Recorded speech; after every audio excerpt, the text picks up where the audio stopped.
Every year, Americans hand over more than $100 billion for a product that, almost every single time, gives them nothing back. Let that number sit for a second. $100 billion.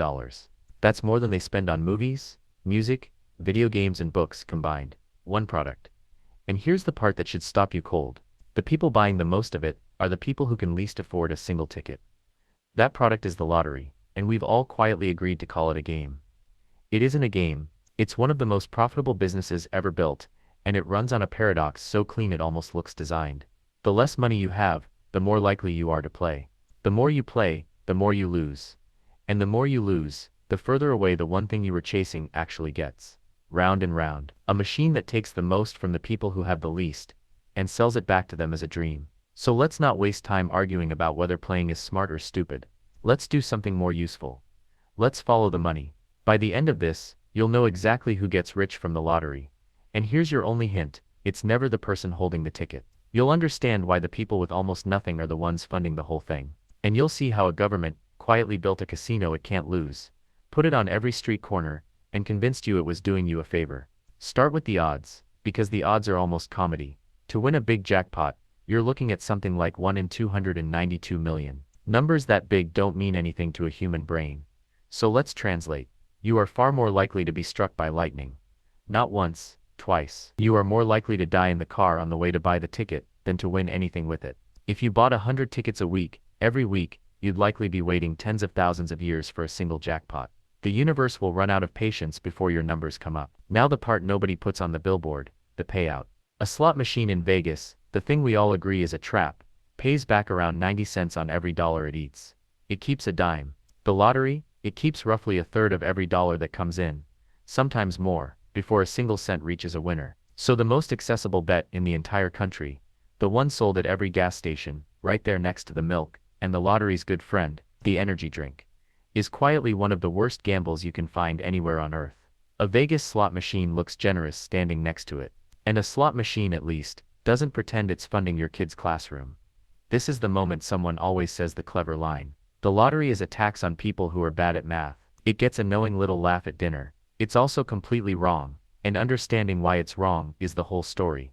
Because it is not random who plays. Picture the line at a gas station on a Friday night. The person buying a thick stack of scratch-offs with a fistful of small bills is almost never the guy who just landed a bonus. It's the person whose car is making a noise they're praying isn't serious. The person doing the math on which bill can be late this month. That's not a cheap shot, that's the data. Households earning under about $10,000 a year spend, on average, around $600 on lottery tickets. Sit with that ratio. $600, roughly 6% of everything they earn, on a product engineered to give it back to almost no one. The poorest neighborhoods post the highest sales per person. The lowest income Americans play at the highest rates. Economists have a flat clinical word for this: regressive.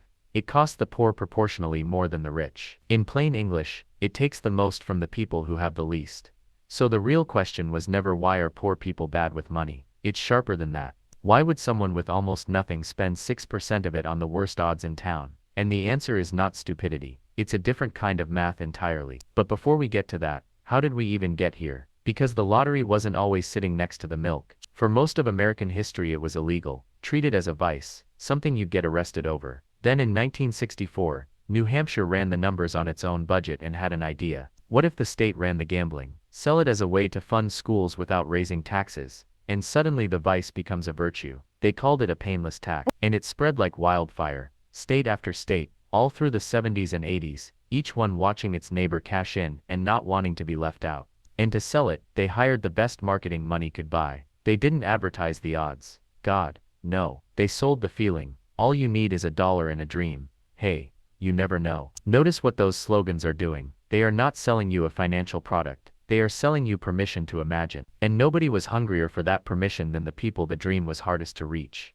Which brings us back to the question, why play? For the answer, you have to look at what scarcity actually does to a human brain. Researchers at Harvard and Princeton spent years on exactly this, and what they found is uncomfortable. When you're genuinely short on money, the kind of short where the rent and the power bill are racing each other to the finish, your mind narrows. It tunnels. It gets extremely good at the next 12 hours and nearly blind to next year. That's not a flaw in poor people. It's what any brain does under that much pressure. The runway shrinks until long-term planning isn't even on the menu. Now drop a $2 ticket into that tunnel. To someone with a cushion, it's a stupid bet. But to someone whose job will never, not in 1,000 shifts, produce a spare $100,000, it isn't a bet at all. It's the only door in the entire building that isn't locked. The only path to a different life that doesn't require a degree they can't afford, connections they don't have, or a decade they don't believe they've got. You're not buying odds. You're buying the right to dream, and when you're drowning, that is the single cheapest hope on the market. And here's where it stops being an accident and starts being engineering. Because the people who design these games are not amateurs. Look closely at a scratch-off card. It is built, deliberately, like a slot machine you can hold in your hand. The near misses, 2 jackpot symbols and a third that lands just barely off.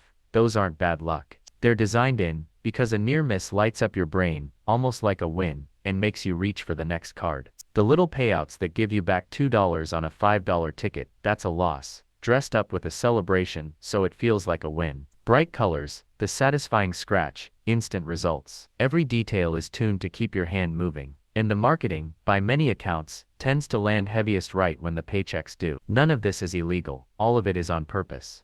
So who is collecting all this beautifully engineered hope money? Here is the twist the word game exists to hide. The lottery doesn't gamble. The lottery is the house. And in this case, the house is the government. The state writes the rules, sets the odds, prints the tickets, runs the ads, and pockets the spread. It is the one casino in the country that is fully legal, advertised on the nightly news, and structurally incapable of losing. And it has the perfect alibi. All that money goes to a good cause. It goes to education. The children, hold that thought, because this is the darkest part. Study after study has tracked those education dollars, and they keep finding the same quiet trick. Yes, the lottery money flows into the schools, and then the state quietly pulls an equal amount of regular funding back out, and spends it on something else. The schools don't end up ahead. The budget just discovered a brand new way to tax its poorest residents, and got to slap a smiling cartoon and the word education on top of it. Meanwhile, the machines and the marketing are largely run by a couple of private companies that take their cut for keeping it all humming, and every corner store gets a commission on every ticket sold. Everybody at the table gets paid. Everybody, except the player. But surely you're thinking, the winners win. Somebody hits it, and here it gets darker still. You've heard the line that most big winners go broke within a few years. It's probably exaggerated, but even the careful sober version is grim, and the reason why is the most important psychology in this entire story. Back in the 70s, researchers tracked actual lottery winners, and compared them to ordinary people. 18 months after the win, the winners were no happier. Not slightly less thrilled than they'd hoped. The same. The mind adapts to the mansion exactly as fast as it adapted to the cramped apartment, and snaps right back to wherever it started. Psychologists call it the hedonic treadmill. You run, the scenery changes, your position doesn't. Then come the relatives you've never met, the old friends with a guaranteed business idea, the advisors who can smell fresh money from a mile away. The jackpot doesn't dissolve the thing that made the ticket feel necessary in the first place. It just hands you a bigger, lonelier, more crowded version of it. The number you were chasing turns out to be a number that doesn't exist.